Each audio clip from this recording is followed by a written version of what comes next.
We can now return to Zimbabwe, where we understand the poll there could happen as soon as 5 months' time. That's according to local media that quoted President Emmerson Mnangagwa. He took over after a long-serving leader, Robert Mugabe, was forced to resign in November of last year. Well, Farai Mwakutua is now keeping tabs on this story. He's joining me with the latest from Zimbabwe's capital, Harare. Farai, do we have any clarity on when the elections are likely to take place? And if so, what has prompted this?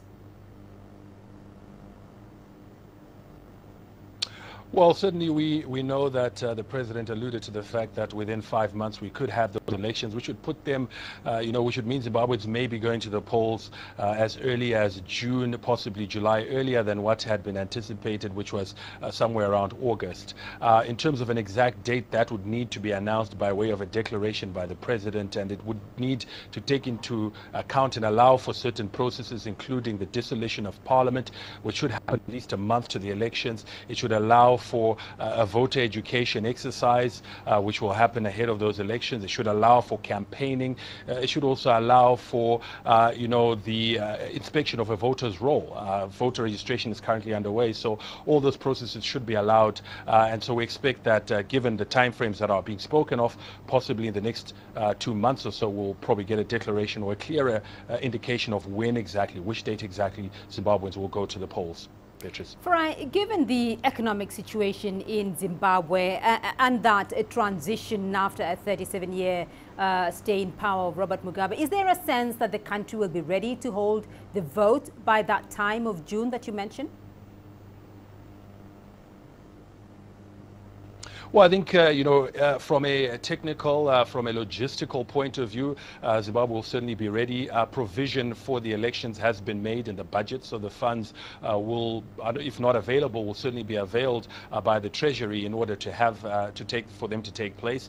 As I've just mentioned, the voter registration exercise is underway, and at last count, just a couple of days ago, about just under 5 million voters had registered to vote. The Electoral Commission is targeting 5.5 million voters for this forthcoming election, and also bearing in mind that this is going to be the first time Zimbabwe is undertaking this biometric voter registration and identification method for these elections. So from a technical, from a logistical point of view, certainly Zimbabwe can be ready, because if all those things are in place, the election will go ahead. There are some people who've argued that perhaps given where Zimbabwe is coming from, an election is not what it needs right now, would not be top priority, that perhaps we should have a transitional government of sorts and allow them to fix the economy, address social services, amongst many others, and postpone those elections by a couple of years. But constitutionally, the election must happen this year, because the term of the current parliament and the the current leadership ends, and so we will have to go ahead and let that happen. So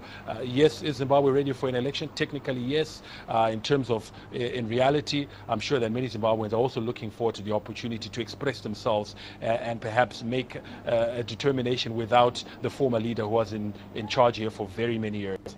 Well, that is the question, though, because that election will be the first time since an independent Zimbabwe goes to the polls without Robert Mugabe's name on the ballot, having been there since 1980 or so. How is this likely to impact voter participation?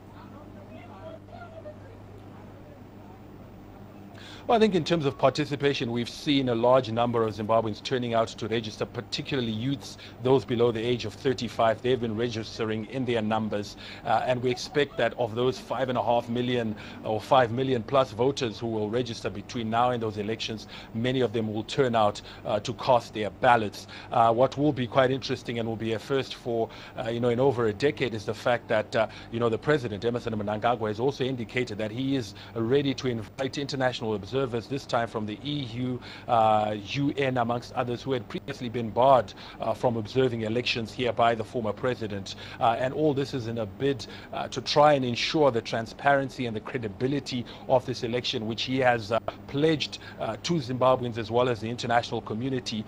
These elections are seen as a key test for this new administration and will determine if indeed their re-engagement with the international community will succeed. A lot of it hinges on these elections, and so there is this commitment to ensure that the elections are indeed free, fair and transparent. So international observers from the West, from the UN, from EU will be invited to observe this election. No President Robert Mugabe on the ballot. It will be a new feeling for many Zimbabweans, first-time voters, those who voted before, but I don't see it impacting turnout at all. If anything, I think we'll see more people turning out now, because this election is not going to be about personalities. Previously it was about Mugabe and Mugabe alone. Now it's going to be less about personalities, but I think more about issues. Who will deliver on issues, social service delivery, the economy, jobs, amongst many others. Beatrice. Right, Farai Mwakatuya joining us there from Harare.